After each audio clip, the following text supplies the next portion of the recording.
Welcome to the Lemons and Pineapples podcast, the personal development podcast for folks who want more fulfillment, connection, purpose, and joy in life. I'm your host, Emma O'Brien, a no-nonsense coach, a seasoned entrepreneur, photographer, rescue dog mum, and happy life enthusiast. Each week on the podcast, I share tools, tips, and strategies, amazing guest interviews, and uplifting conversations that will help you improve all areas of your life. Let's dive in. Hi, folks. Welcome to episode 18 of the Lemons and Pineapples podcast with me, Emma O'Brien. Today, we're going to be talking about why you self-sabotage even when you want something really, really badly. Self-sabotage has to be one of the most frustrating behaviors that we do as humans. I know I have got really cross with myself over multiple times for not taking action on things, for procrastinating, and for literally, I think of self-sabotage as throwing yourself under the bus. When you know you want something, you've got a plan, you've got a goal, you know the action you need to take, but you get in your own way somehow, and you don't end up taking the action. I'm going to talk a little bit more about how this shows up, but I first want to talk about why self-sabotage shows up and what's really happening when you set your sights on the thing, the job, the business you want to start, the move you want to make in your life, and the big change you want to make. And you really, really want it, but you just can't get yourself from where you're sitting stuck to where it is you want to go. Or maybe you start a bit and then you go, oh, it's too hard, or something comes up, or there's some sort of drama. It shows up in all sorts of different ways. Fundamentally, self-sabotage is caused by a part of your brain called your amygdala, which is the alarm system of your brain. I've talked about this before on previous podcasts, particularly the ones that talk about self-regulation and emotional regulation. We have this amygdala that's constantly scanning for threats all the time. It's scanning for lions, tigers, and bears, but unfortunately our equivalent of lions, tigers, and bears these days is emails, other people, and anything that might be a slight risk out into the unknown. This little bit of our brain goes, not a good idea. And you will be filled with feelings of stress, you will be filled with feelings of fear, and you will be, which are really distracting all on their own.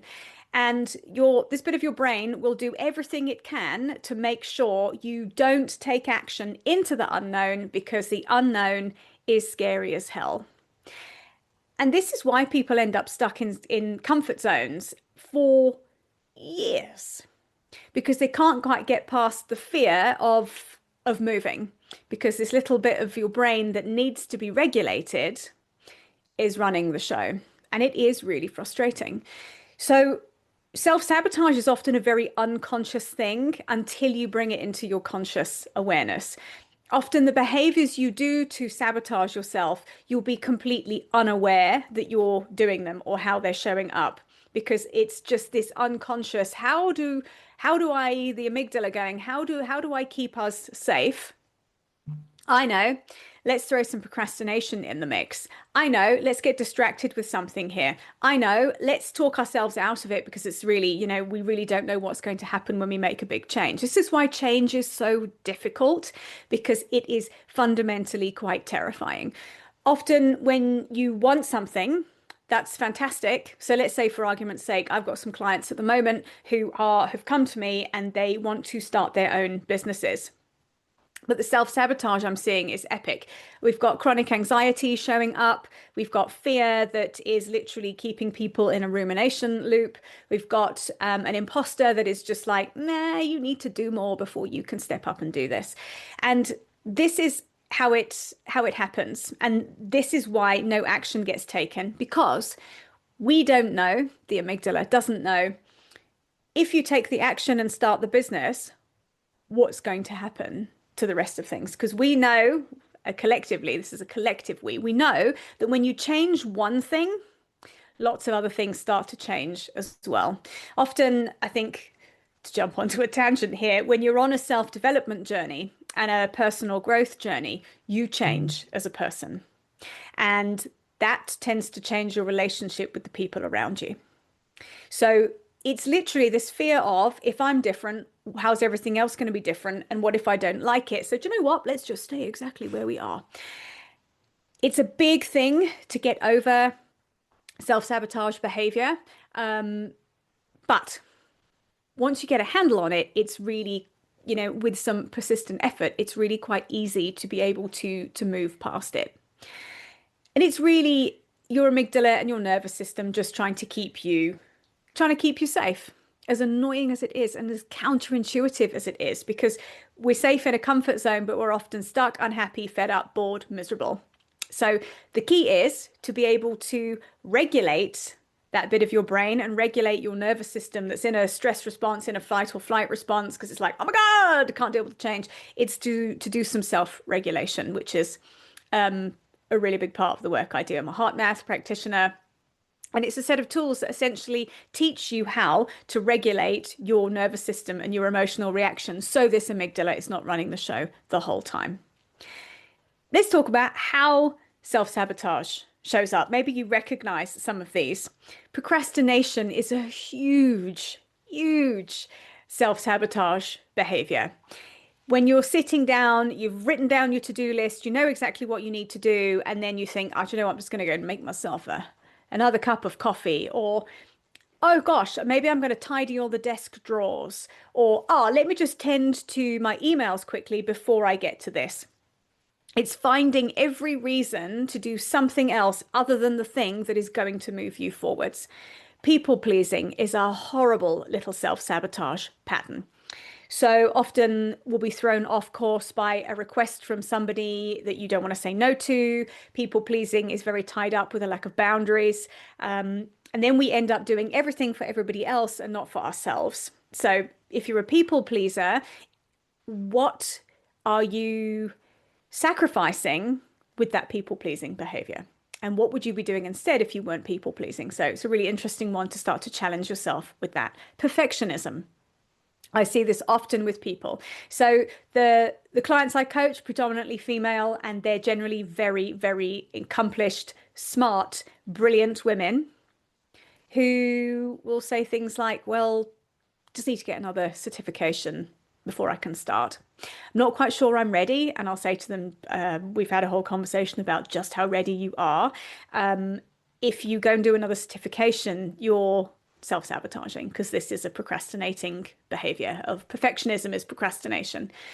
And perfectionism is you're kind of being really mean to yourself. It is because the time will never be right. Nothing will ever be perfect. It's not possible. And there'll always be an excuse to do something else before you can start. So the key is to start anyway, which is, it takes some work and some courage to be able to do that. The other one is planning. And I'm guilty of this. Planning, researching, writing lists. Let me just prep a little bit more. I'm going to chat to ChatGPT just a little bit more about this. I think maybe I need to know a little bit more. No, you don't. The key is to start from where you are and then move. Often another thing I'll hear people say is, I just need to be a little bit more confident before I can get going with this. And actually, confidence comes from being in action. Confidence comes from doing. The more you do, the more you'll go, oh, actually, not so hard. If I can do this little thing, I can do a slightly bigger thing.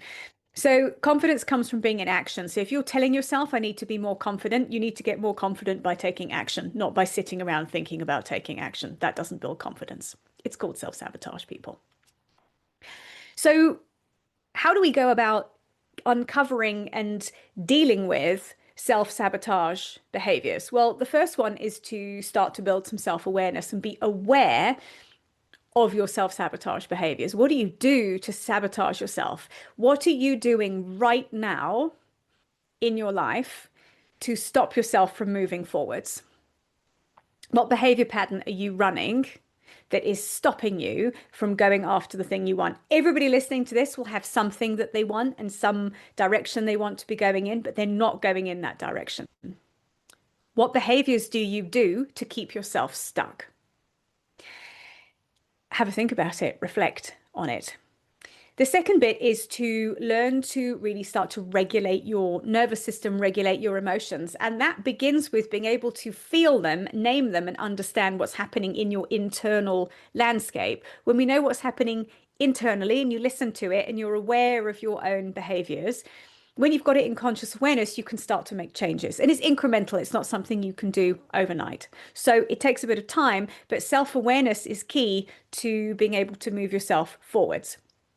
I was talking to a client this week who said to me, I mean, she has done brilliantly well. She came to me with a bajillion business ideas and had got quite far with a lot of them and in quite a big way, and then had just let them fall off the table because she was afraid.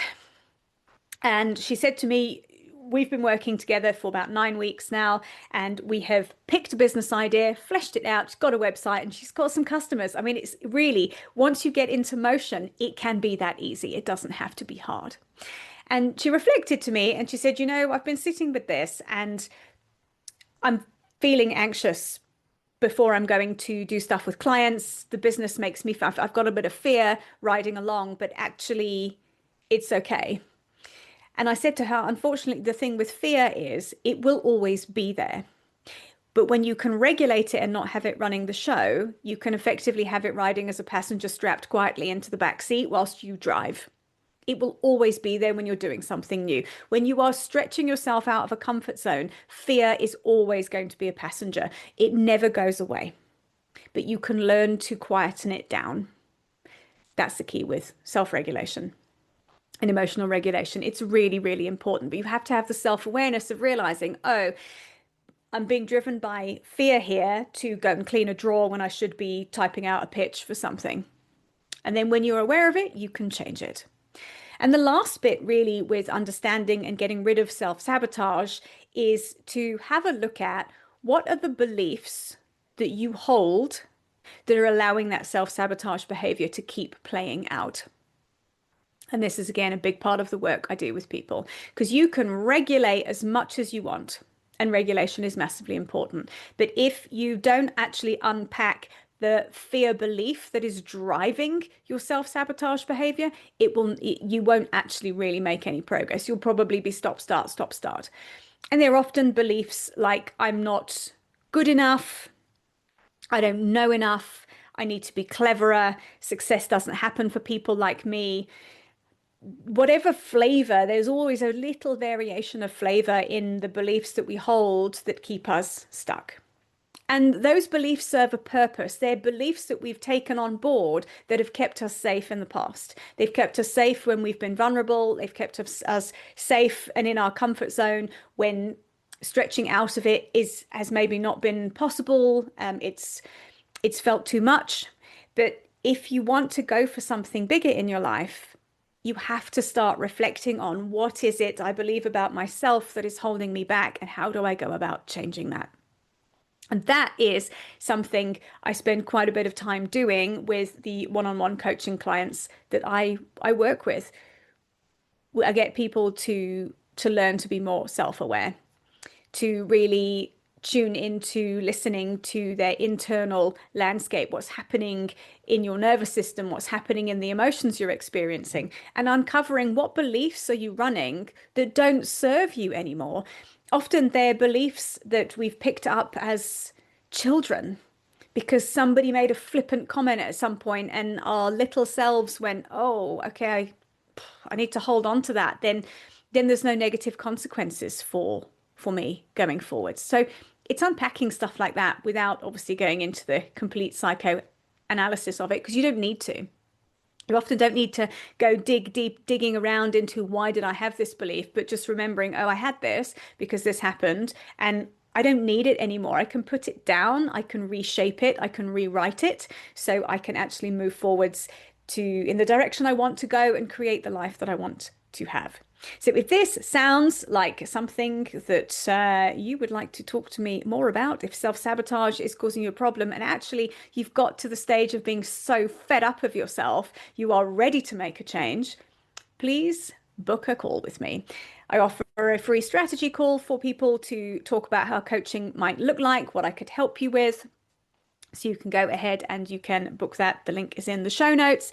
I've also got a very affordable course to help you crack your procrastination habit, which goes a little bit into the belief system work. That's also in the show notes. And of course, you can have a look. You can go back and listen to the podcast. There's lots of free resources here as well. Podcast, my Instagram, which is at Emma O'Brien Coach. Go check that out. See what resonates for you. You'll pick up quite a lot of valuable information from the content that is already out there as well. So, as I said, this is a passion for me. This is a process I have been through. I've taken myself through this. I am still taking myself through this. I think this is the thing with personal growth work. It doesn't stop, it just evolves. And it gets easier the more you do it to be able to continue to go, oh, look, I'm throwing myself under the bus again. Let's just do a little, let's just stop and just have a look at why am I doing that? What's happening here? And the growth really and the success and the potential becomes exponential when you really start to dig deep and do this work on yourself. Hope this has been helpful. I will see you for the next episode. Bye for now. Thank you for listening to today's episode. If you've enjoyed it, please leave me a 5-star rating and a review, and make sure you share this episode with a friend who you know will also enjoy it. I'd love to connect with you on Instagram. Please drop me a DM and say hi at Emma O'Brien Coach.